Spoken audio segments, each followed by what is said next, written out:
A feud with Evan Strangler Lewis, violence, near riots, and a tale of a stolen watch. It's the story of Sorakichi Matsuda, Part 2. Crazy territory stories, double crosses and swerves. Pro wrestling history nerds. You saw the alert because you subscribed, you hit the download button because you can't wait to hear it, and now here you are, here we are. It's Pro Wrestling History Nerds. It's another episode, a new episode, a Part 2 episode. Who are we? What are we doing? My name is Nick Gossert. I am a pro wrestling promoter, a pro wrestling booker. Used to be a referee, occasionally a ring announcer, occasionally the guy who has to defend the ring from goofballs who try to get involved from the audience. A story maybe we'll talk about in a future episode, but for now, I am a professional wrestling history nerd, and I'm here with the Barney Rubble to my Fred Flintstone. It's Chongo Bronson. How the hell's your day? Well, I got fired from the Rubble Yard, even though I was named after it, and then my wife is tripping, and my son broke the dishes, you know, bam, bam, slam, slam. I'm Capital Old Chap. Hello, Pro Wrestling History Nerds. Welcome to the Take 2 episode. I'm so excited to see you proverbially. I feel like those dishes probably got broken. There was probably a dinosaur whose job it was to be a dishwasher. It turns to the camera, says, "It's a living." Sad laugh across the board, but you know what was a living? You know what was something that got people paid and gave them purpose?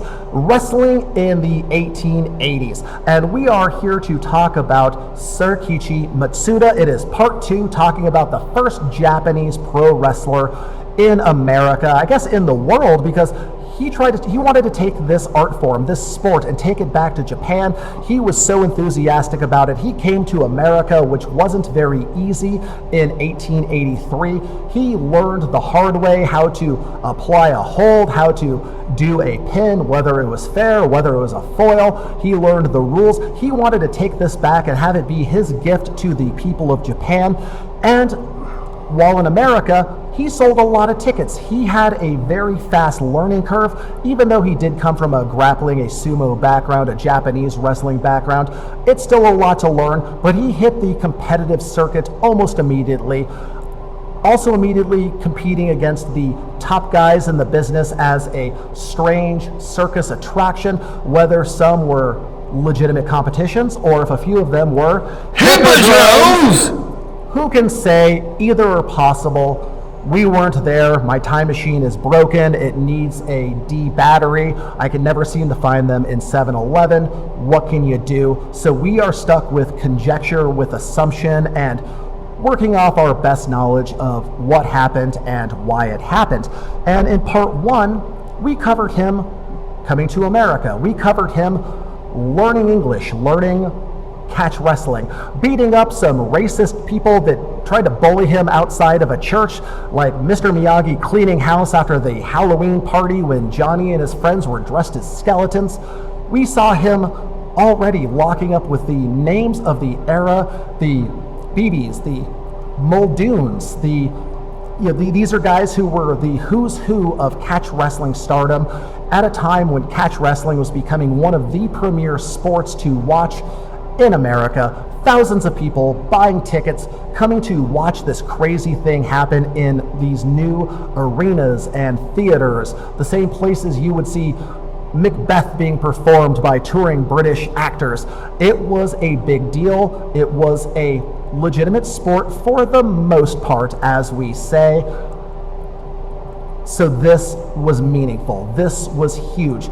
This was completely insane and unheard of at the time.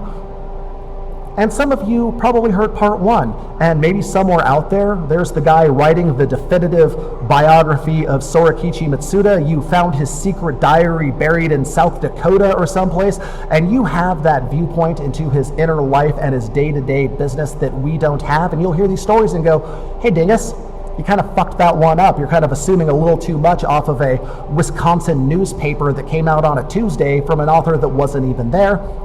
Granted, that is possible. We take the best information we can, going through all these old newspaper clippings and microfiche and uploaded to the interwebs pages of sporting articles from the 1880s, putting it together in the best story that we can present to you.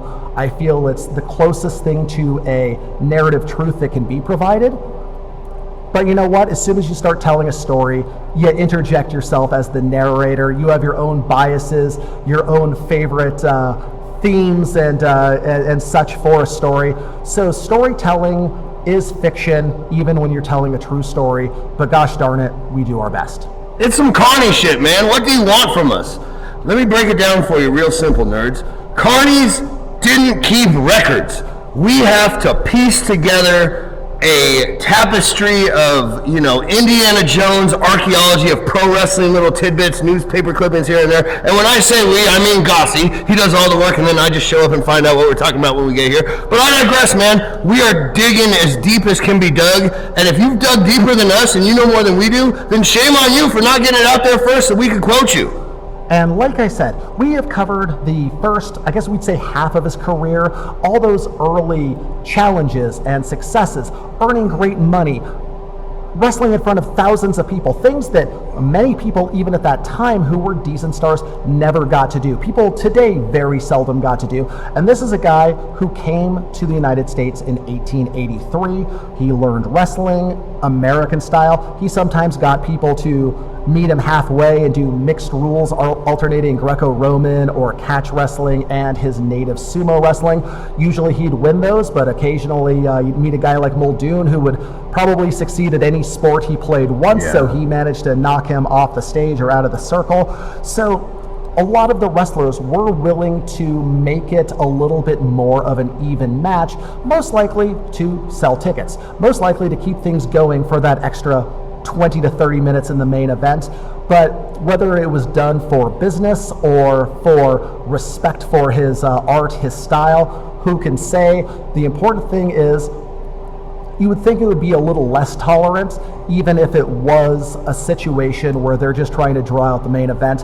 But here we are. He had wins over big names. He had draws against big names. He had honorable, hard-fought losses against big names. And sometimes that's all you need to keep your name in the paper, to keep the offers, the bookings, the paydays coming.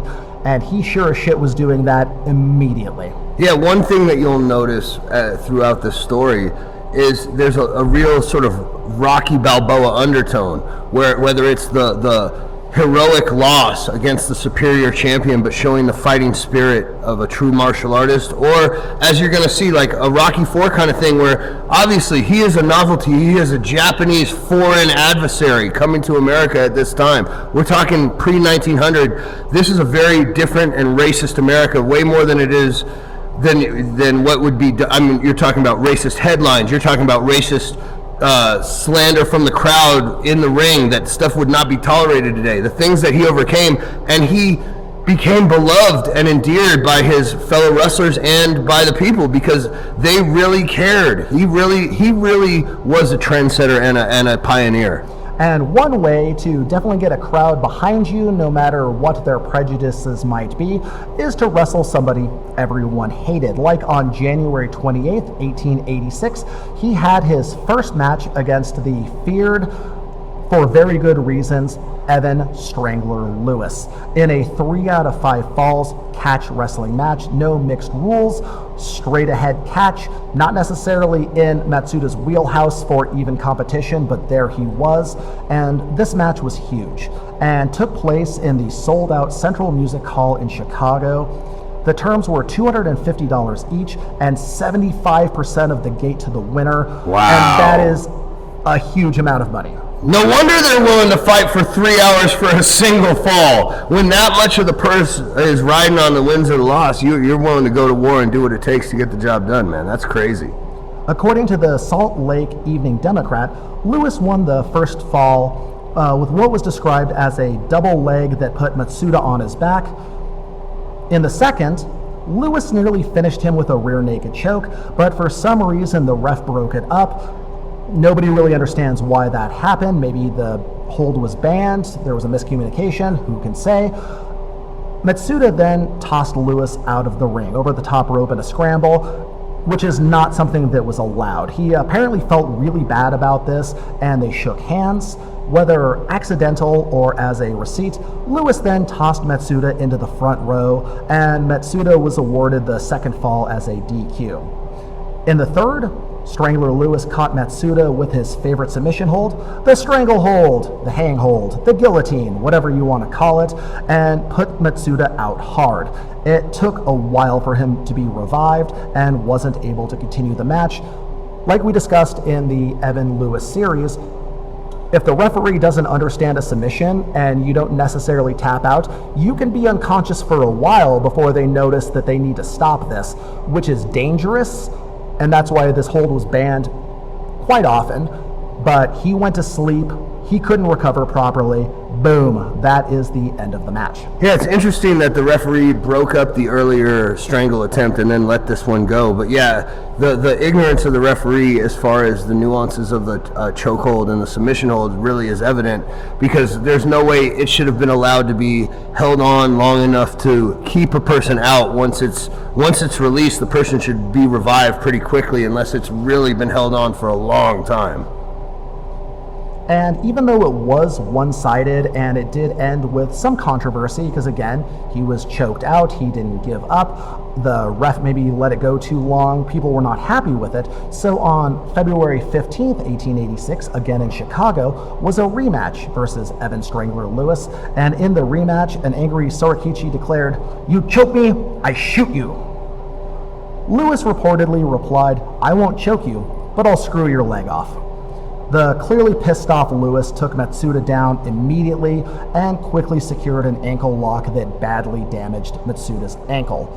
He probably would have cranked the foot off his leg if the crowd hadn't started booing wildly, the crowd hurling insults such as brute, shame, coward, and devil towards Lewis. People hated this guy so much they would rather cheer for a foreigner than the hometown boy, because he was just that awful of a human being.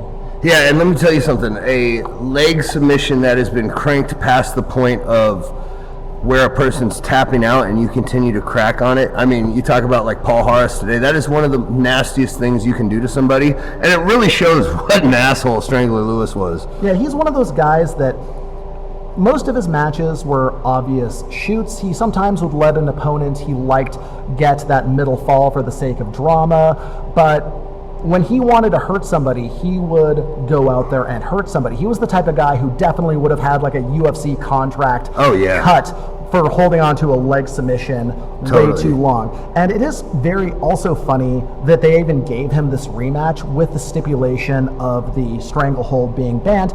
It's kind of like if you fought Mike Tyson and you get knocked out with that right uppercut and you demand a rematch, but where the right uppercut is banned. But either way, it was again a short match, very brutal, crowd nearly rioting. That is the Strangler Lewis way. And it was such a scandal and such a big deal that it was the only match of its era to make the front page of the New York Times.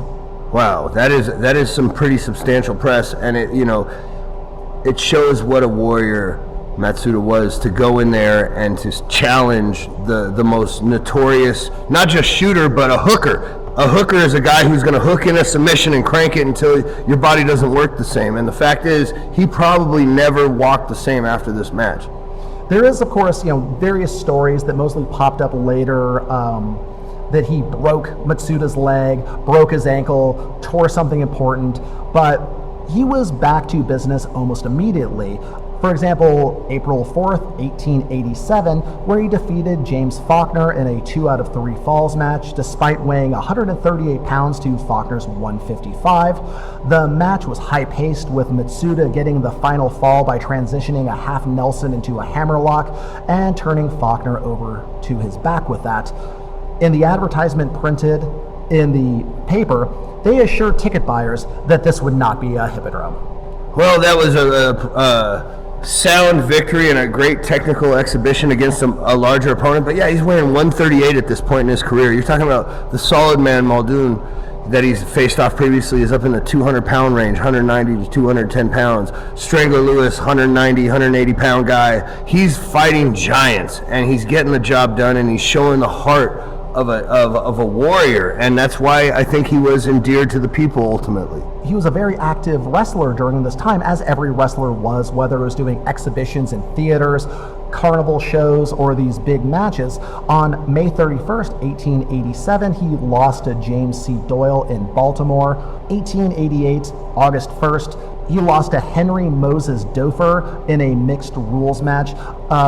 Henry Moses Dofer, he's another one of those crazy Civil War vet, catch-as-catch-can submission specialists who was a big deal. Actually, we do have a mini episode about him online that's worth checking out. His story is bananas. Civil War hero, got shot through the hand, went on to be a champion wrestler, despite with Civil War level medical treatment. Totally. Wounds. Got a fucking ball through the hand and went on to still be able to whoop some ass. What an absolute savage. So that is completely goddamn bananas that he would even be able to hang with him, let alone beat a trained wrestler like Matsuda. A few months down the line, on August 7th, 1887, another big match against William Muldoon. How big? Nearly 4,000 people showed up at the Springfield, Ohio Fairgrounds to watch them battle under Greco-Roman rules for a $500 purse. Muldoon won the first and third fall in 8 and 7 minutes respectively. Matsuda won the middle fall in 14 minutes. And that's very impressive considering the skill, size, and strength disadvantage. But if there was ever a style to match up well against somebody with a sumo background, it's Greco-Roman. Yeah, and it shows that these two just have a certain... Sometimes styles make fights, and individual chemistry that is just innate, and you can't really put a factor on why it is what it is. And Muldoon knows that he has a game marquee opponent in Matsuda again and again and again, and it shows here years later. They're still drawing, they're still putting on tremendous performances that are back and forth, and it's telling an incredible story. And continuing his grind, October 28th, 1887, in Buffalo, New York, the home of the near riot that Evan Lewis nearly started, he faced off against Edwin Beebe, his very first opponent, and Beebe did defeat Matsuda in his final match under catch rules. It was Edwin Beebe's final appearance in the ring, on the stage, whatever the setup was, because on May 5th, 1905, Beebe died from rheumatism at the age of 56. So clearly that is a long downhill slope of an illness until it finally catches you. This is a time when there were many illnesses that would just ruin your life for decades before it finished you off, and that's clearly what pushed this man out of the sport.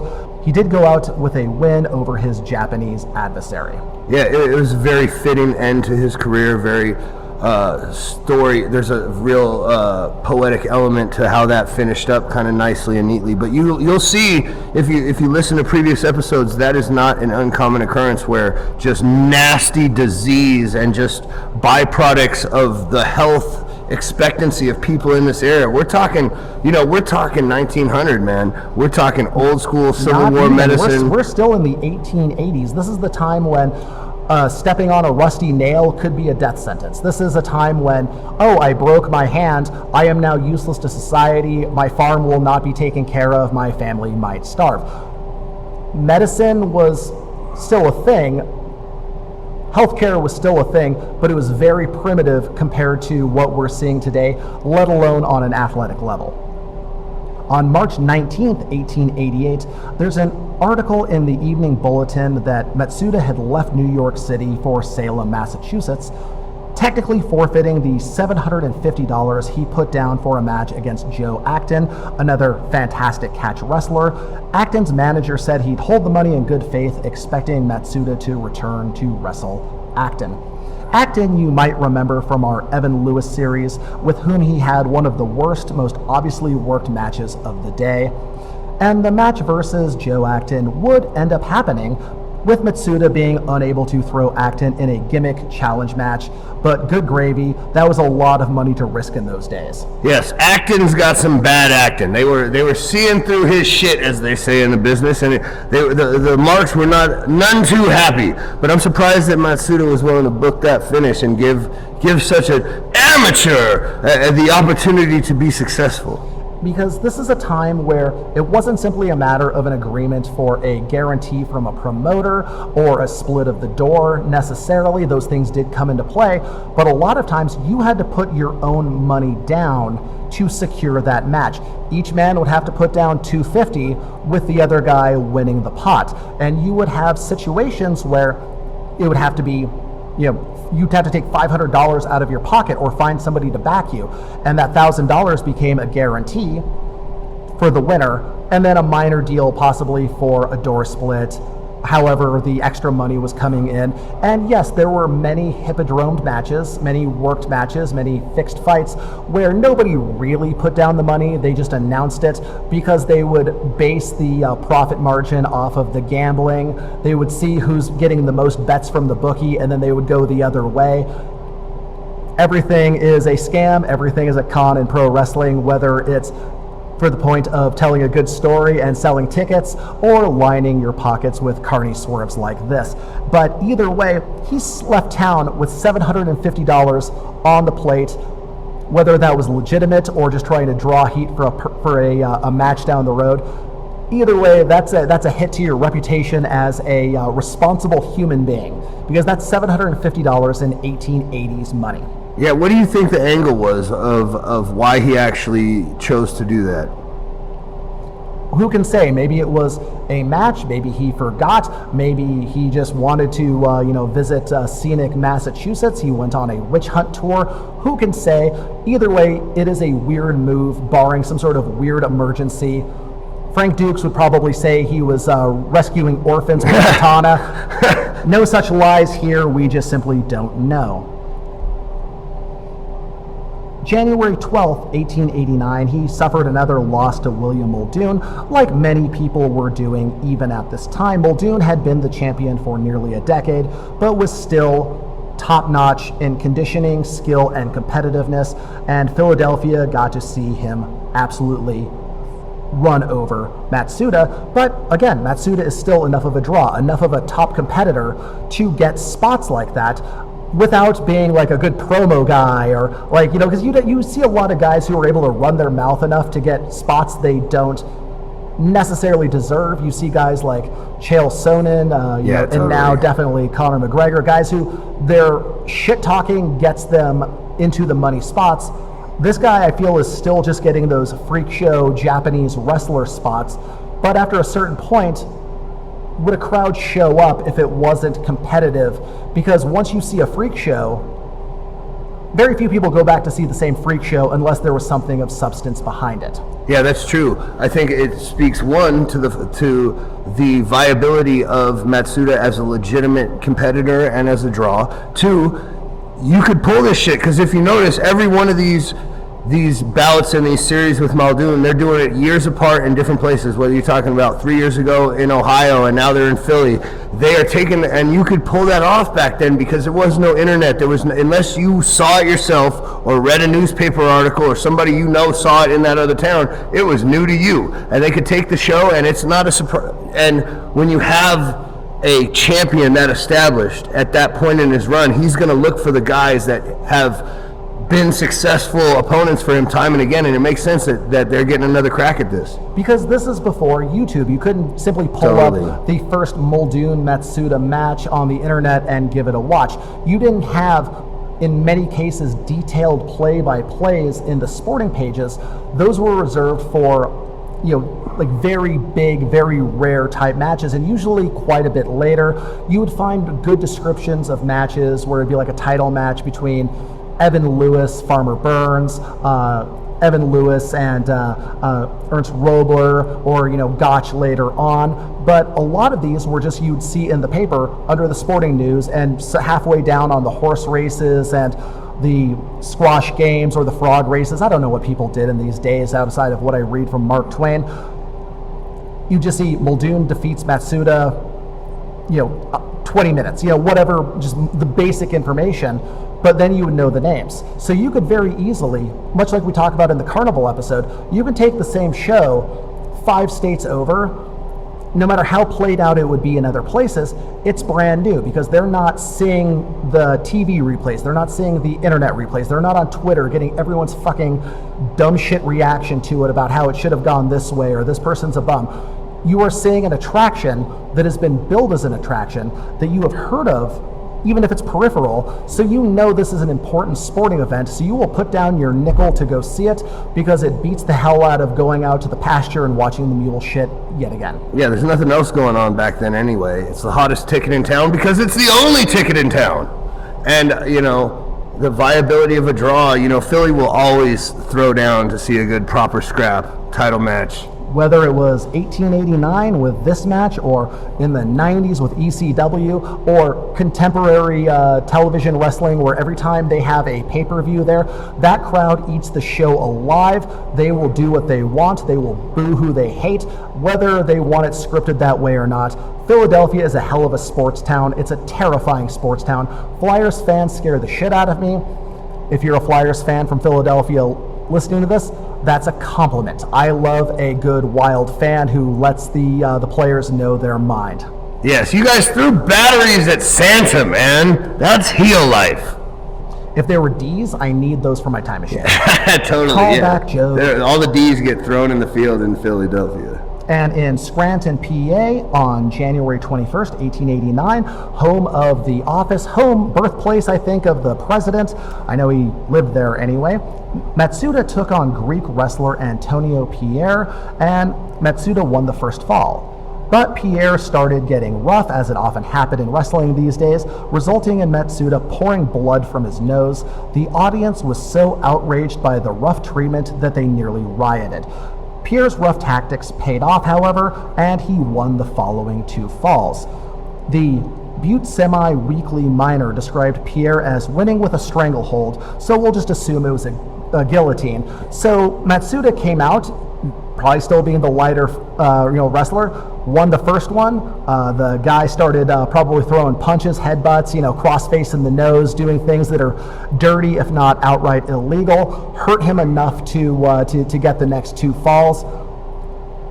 I don't want to condone dirty tactics, but if the ref's not stopping it, that's kind of on the ref. Yeah, I mean, if you ain't cheating, you ain't trying, right? But I think it also shows that the fans were behind Matsuda, man. They're booing this. They're not with this shit. Even though the foreign menace is getting screwed here, they have grown to love the original Japanese professional wrestler in America. Because as we keep talking about, this is like a decade and a half removed from the Civil War. This is a time where anti-foreigner, especially non-white foreigner racism, is very, very serious. But whether it was watching the smaller underdog fight hard or whether just a sense of fair play and decorum, they were siding with the Japanese wrestler. I guess probably as a Greek, he was probably a little dark-skinned, being Mediterranean, and caught some hell from it. The Protestant audience didn't want to see a Catholic doing well, especially if he was cheating. Who can say? But the important thing is, these people were pissed to see Matsuda mistreated in the ring and nearly stormed the ring and tore the place apart. There were a lot of near riots, if not outright riots, back in these days during wrestling. And yet it was boxing that they made illegal. Yeah, isn't that interesting? He's been on both sides of almost causing the riot here. Whether it's the heel or the face, but he was beloved in Philadelphia. That is without question. And he would still be getting the wins. Like on July 10th, 1889, he defeated Peter Shoemaker of Butte, Montana in a 2 out of 3 falls match to be declared the Greco-Roman middleweight champion for whatever that's worth in that part of the country. Despite Matsuda winning the third fall with a stranglehold, I guess they just weren't paying attention to the rules, didn't have the handbook, but a Greco-Roman match was ended with a submission. Not necessarily how it should go, but they still gave him the title, whether it was a trophy or a belt, or maybe, I don't know, if this is in the Butte, Montana era, maybe they just gave him a nice steak. I sometimes would take that. On August 9th, 1889, in Seattle, Washington, Matsuda clashed with William H. Quinn. According to the press, Matsuda did so against doctor's orders because he was dealing with a bad cold. He told his friends not to bet on him, and for their sakes. I hope they took his advice. Yes, always trust the worker when he gives you the tip on the old work, old chap. I mean, I can only imagine that was at this point in his career, he is so seasoned and so accustomed to doing every variant of, a work to a shoot and everything in between, that he just realized he didn't have it in the tank and thought he'd get his boys a quick payday.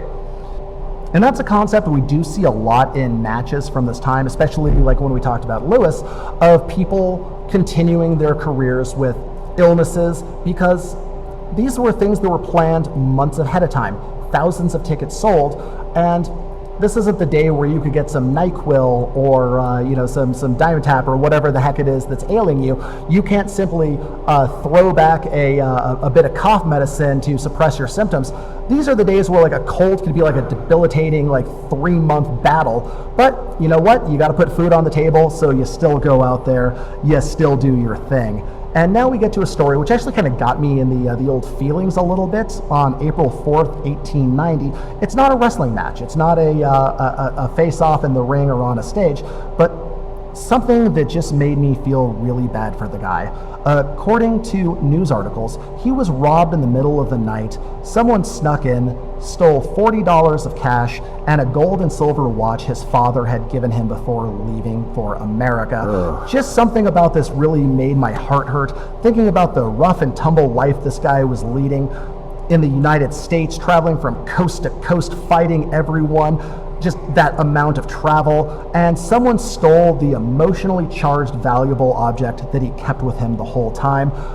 Just a human thing that just made me just feel really, really upset about that. Yeah, it's one of the sad things is the tragic underpinnings of his story, He keeps rising and climbing and trend-setting and trailblazing, but ultimately, sad circumstance and tragic event and just bullshit luck happens to him again and again, whether it's getting his leg practically ripped off by Strangler Lewis or having to deal with disease and other issues, or just, this situation here. It sucks because sometimes the good guys just never get that, overcome a period where they finally get that happily ever after, It's also fascinating to read about these matches during this time when he was starting to appear in places like Montana and California and Oregon and places like that were very recently acquired and settled by white Americans. When I'm finding these articles, they're usually accompanied three columns over by clashes with Native Americans or highwaymen. These were still very rough times. Yeah. This wasn't far removed from the Deadwood era. If you watched that show, it was still gun on your hip, trying to make it in the wilderness, doing your best to create civilization out of a forest. And these guys were hitting those camps, hitting those towns, hitting those gold rush situations, putting on shows, working the town, doing shoot matches, all the carny shit you heard about in the Carnival episode, the Hippodrome episode, the Gotch episode. It's just fascinating to think about that kind of travel. It's because think about what America looked like at that time as far as travel time coast to coast. Oh, yeah. And how that must have felt to a person from Japan, which is a very tiny country. It makes me think of my good friend Kikutaro. He used to drive to Denver for shows from Las Vegas, and I'd be like, I can get you a flight, and he would tell me how. He's like, no, I like driving. Japan, very small. You drive across, very easy. America, you drive all day, still fucking nowhere. Why America so big? And that's a question for the philosophers, but it is definitely an issue when you are trying to make your way show to show, because this isn't trying to get to the airport at 5 a.m. This is catching a train or a wagon or whatever the fuck it is to get tied to a mule and dragged across a desert. Yeah, he did the Oregon Trail loop. That's what we called it back then. You're talking about the last frontier in America, because after we went west, we went north to find gold up in Alaska, and being a native of Seattle, that's what that town was founded on. And I can tell you that there was a lot of really, really aggressive war, like you said, wars against the Native Americans at that time, wars against just the abundance of nature and how gnarly that shit is. Bigfoot's real, man, and he was up there in the Northwest when this match went down. No articles so far on how many matches Bigfoot had, whether they were hippodromes, his work rate, whatever. Maybe we'll find those later on. Maybe we will prove that point. And though we're talking about it being a rough time, not everyone thought the life of a wrestler on the road was so bad. The October 8th, 1889 issue of the Grand Rapids Telegram-Herald published a story about how becoming a wrestler was a great financial move. Yes, apparently if you work for the Grand Rapids Telegram-Herald, then yes, working on the road on the Oregon Trail Loop for pro wrestling would definitely be a move up in status. This made me crack up. Professional wrestling is a good remunerative business and pays far better on average than the law, pulpit, or medicine. Of our great lights, Muldoon enjoys a superb income from his exhibitions, while Professor Miller, Andre Cristal, Bauer, Strangler Lewis, Greek George, Duncan C. Ross, and that eccentric Japanese athlete Matsuda Sorakichi seldom, if never, make less than $5,000 a year for their professional work. In fact, it may be safely said that a first-class wrestler is always sure of a first-class living, and boy, isn't that still true to this day. Oh, yes. I mean, I drove here from my golden house, didn't you? You know, reaping in the $5,000 paydays, yes. Pro wrestling is definitely the business you want to get into if you're looking to make as much money as possible. It makes me think about that Dempsey quote, I can't sing and I can't dance, but I can lick any sumbitch in the place. Wrestling isn't necessarily bad on the finances, especially back in these days where you could get those carnival spots or hippodrome spots and you're working the marks, but the life of a con man, even if it's profitable, still includes a lot of looking over your shoulder, spending too much money on bullshit, and having to skip town in the middle of the night under fear of arrest. And whether it was real or predetermined, it was always hard work. August 31st, 1890, Helena, Montana again. Matsuda defeated William H. Quinn in another handicap match. Quinn had to win 3 falls in an hour, but the smaller Matsuda would win if he could secure 1 fall. Quinn pinned him twice, but both were gassed out.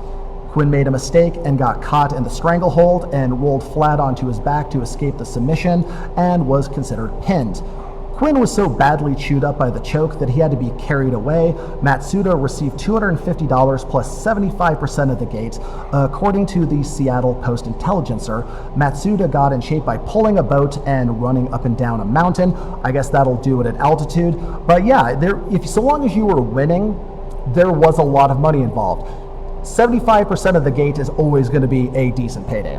Yeah, and when you are speaking comparatively to the other quote-unquote professional athletic endeavors at the time, there's no football, there's no basketball. Pro sports is not what we think of pro sports today. So pro wrestling was much higher, relatively speaking, on the pay scale, but we're still, you said he went for a shoot fight for 3 falls and got $250. It's not like you're getting some disproportionate amount of money for the work you're doing.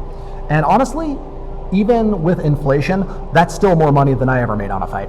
Well, that's also more money. That's not enough money that it would take for me to fight more than 1 fall in 1 match. Like, that is some serious shit. You want me to fight for 3 hours for $250? Hell no. 75% of the gate, however, we can talk turkey. And something like that was clearly a legitimate match. However, the November 9th, 1890 edition of the Anaconda Standard, a Montana paper, claimed the match was a work and that Matsuda was a fraud, claiming that Matsuda skipped town, claiming an injury when a legit local wrestler called him out, only to be seen wrestling in Utah immediately afterwards. They called the match against Peter Shoemaker to be a hippodrome, and the article griped about how Matsuda, Quinn, Lucian Mark Cristal, and others were reaping a fortune in that most wretched hive of scum and fake wrestling, Denver, Colorado. What? I'm glad we're still living up to our reputation today, old chap. And whether this is true, which is entirely possible, or just a bitter sports writer being angry that a Japanese wrestler beat the local white boys, it's impossible to say for sure. However, I won't read any part of that article out loud. It is so laced with racist terms that I didn't even like reading the damn thing in the first place. Yeah, it just sounds like they're good old-fashioned player hating that they got out-hustled. They tried to work the worker and they got worked, and then he bounced and left town on some carny shit. It's welcome to the Oregon Trail Loop, boys. And in his final on record big win, January 12, 1891, St. Joseph, Missouri. Matsuda still billed as the Greco-Roman middleweight champion of the United States with that title he won in Greco-Roman rules despite winning with a stranglehold. But once again, back in these days, you could build anyone as a champion. It was all marketing, it was all selling tickets, it was all pro wrestling. Titles really meant nothing except for the one Muldoon held, and that was mostly because he was a big star and known coast to coast. It was celebrity giving it legitimacy. In this match, he defeated Burt Shell in front of 800 fans, which was kind of a light house at that point, but maybe stars are diminishing, people didn't have anything, or people had to get to market, whatever, but 800 people is huge by indie wrestling standards today, not so much in these days. And Shell beat Matsuda in the first fall after 40 minutes, with Matsuda coming in from behind and winning the next two. One of those matches I don't feel would be worked at all. Most likely his athleticism just gave him that edge to keep the gas in his tank until the fight was over.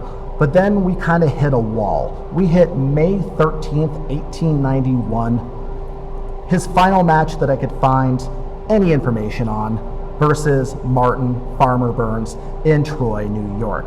It was during an open challenge, which to me indicates that even at this point, Farmer Burns was showing up to take shots at the top guys whenever he could.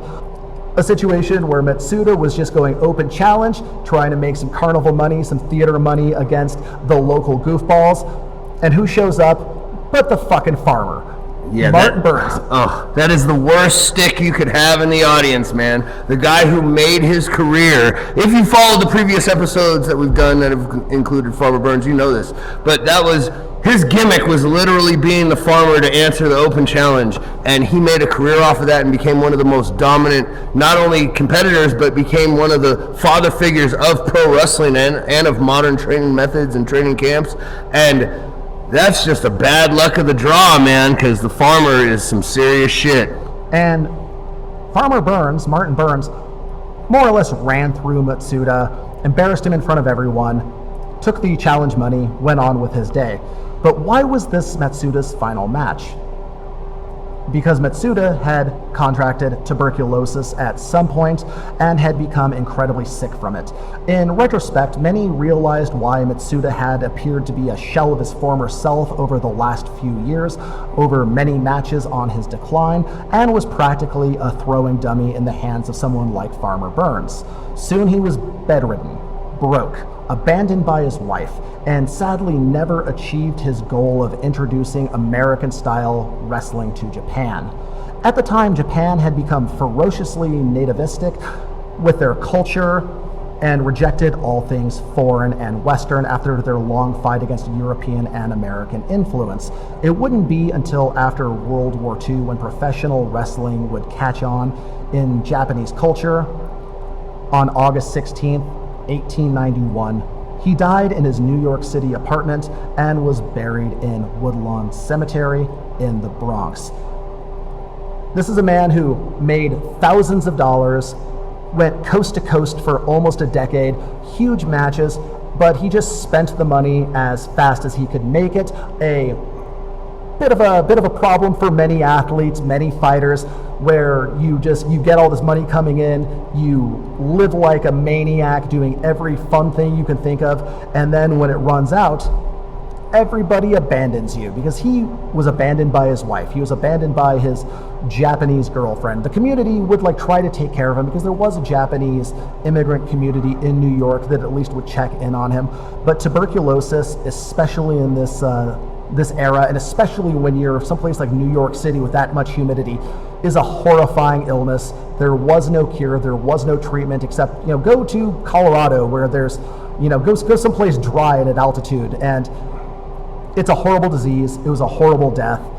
Not the ending he deserved or wanted, or anybody should deserve or want. But more heartbreaking, he came here with a goal of becoming a great catch wrestler and taking that back to Japan to show off his love, to introduce a new sport there. and he never did it. And even his contacts going to back Japan really show no interest in this Western idea of grappling, especially when there was so much conflict culturally with people trying to more or less colonize Japan, and they just pushed everything Western away. Well, you know, the sort of poetic element of it is that while he failed in his goal of bringing American pro wrestling back to Japan, he brought Japanese pro wrestling to America. He is the guy that introduced sumo or Japanese rules. He was probably the first Japanese pro wrestler, and he was probably the first look that a lot of people in America at that time had of any aspect of Japanese culture firsthand at all. So while, you know, he wasn't able to take it back to his homeland, he brought his homeland to America, and we are forever grateful for the influences that he did for our sport. And he was remembered fondly by his contemporaries and the sporting press. In February 1902, 11 years after Matsuda's death, Jack Carkeek told the British sporting paper Mirror of Life that he held a high opinion of Sorakichi, the Jap, whom he considered probably to be the cleverest man in the world at his weight. The plucky little Jap had suffered numerous defeats simply because he had tackled all the best men of his day, no matter what their size or weight might be, and the good little ones must ever go down to the big ones. His record hovered around 500, but that's not bad for someone who started competing at a high level within a year of training catch wrestling and always gave up enormous weight advantages to his American opponents. But in the ironic twist of human psychology, this is exactly the same thing that made him so admired and memorable. Yeah, it's very interesting because he was billed as the foreign menace or the exotic heel, and he became beloved because he was that true underdog story, the American dream personified in an unconventional way. A first generation immigrant that came here to learn a craft and to take it home and to better himself and to better his people, and that resonated with the people. He went against every not only physical but literal giant of his era, and while he lost more than he won, he was in there with all of the greats of his time, and he truly put Japanese pro wrestling on the map in America. And there's something about the human condition, something about the human mind that makes us always root for an underdog. It makes us root for the smaller guy, Totally. The little guy against the big guy. There's something about us that just admires the hell out of it, no matter what a needless bad idea it was. He makes me think of so many Japanese wrestlers that transitioned to mixed martial arts in the early 2000s in places like Pride FC, where they really didn't give a shit about weight classes. You would have guys like Dejiro Matsui who would go out against guys every single time who would outweigh him by 40 pounds plus sometimes. He would go out there with a huge size, experience, and strength disadvantage, but everybody would cheer him on and everybody would support him, from the fellow fighters to the commentary, because he was taking on a challenge that was way too big for his plate. And while in mythology, in storytelling, that is rad as fuck, but in reality, that is horrifying to the body when you don't think about weight classes. This is why we have weight classes today, to protect little guys, make them competitive, and keep them from getting their heads bashed in left and right by guys who are twice their size. Yeah, and it is an element that does resonate with people on just a fundamental level. When you see the smaller guy who really does, David and Goliath, man, that classic elemental story told out again and again. And every once in a while, the little guy wins. Yeah, we always gravitate towards those moments. It's like Avengers Endgame, Captain America getting up with his broken shield and strapping it on against this entire army, and we are ready to cheer him no matter what. We appreciate tenacity. We appreciate courage. But in a sport where there are no weight classes, that equates to a terrible record and terrible health down the line, even though, yes, he did die young of a disease that was not curable. You see a lot of fighters from those early days of MMA who were very all about it, who had 20, 30, 40 fights and would go 10 and 30 because they were fighting big dudes. Their record was garbage. and their knees, their brains are shot because they were outmatched for the sake of telling an emotional story that should have been a work and not a shoot. Yeah, but glory was theirs, and that is something that we know today resonates very deeply with the Japanese culture and the Japanese people specifically when it comes to pro wrestling and fighting sports. The samurai, the spirit of the samurai, the warrior spirit, the ability to follow through even when your head's been cut off and deliver your final stroke. That is something they've talked about from Masashi in the Book of the Five Rings, the spirit to come forward against all odds, and he represented that better than maybe anyone we've covered so far on the show. And I feel that is what made him so popular amongst his peers, amongst the sporting press, amongst the American audience. They would cheer him against the dirty fighters of their own country, which would be rare to the point of almost being unheard of. But that is the story of the first Japanese pro wrestler. Is it tragic? Yes. Does it have a happy ending? No. But does it lay the groundwork for what was to come? Absolutely. Is it an amazing glimpse into the potential of the human spirit when it sets its mind to something? 100%. And that's our takeaway, if we're being positive, on this one. So in the end, it is not a happy ending, but it's almost a triumphant ending. Yes, it was a man who lived a life where his accomplishments were not maybe fully appreciated in the ripple effect of what they did in his time, but he truly changed the landscape of professional wrestling in America. And I hope that everyone listening to this two-part story is as impressed with Sorakichi Matsuda as I was putting this all together. A fantastic story about a absolutely amazing human being. Holy shit, what a story to tell. Yeah, what a badass too, man. So I hope you enjoyed it. Hopefully you have listened to every episode. If this is your first taste of our storytelling prowess, go back and check out some old episodes. They're pretty gosh darn good as well. Make sure you like us on Facebook, follow us on Twitter, subscribe so you get the episodes automatically when we drop these every 2 weeks. But for now, we're going to close the book on Sorakichi Matsuda. We're going to go about the rest of our day. For Chongo Bronson, I'm Nick Gossert. We'll talk to you next time. Yes, capital work today, nerds. Good job. Thank you all. Cut Prince Martini.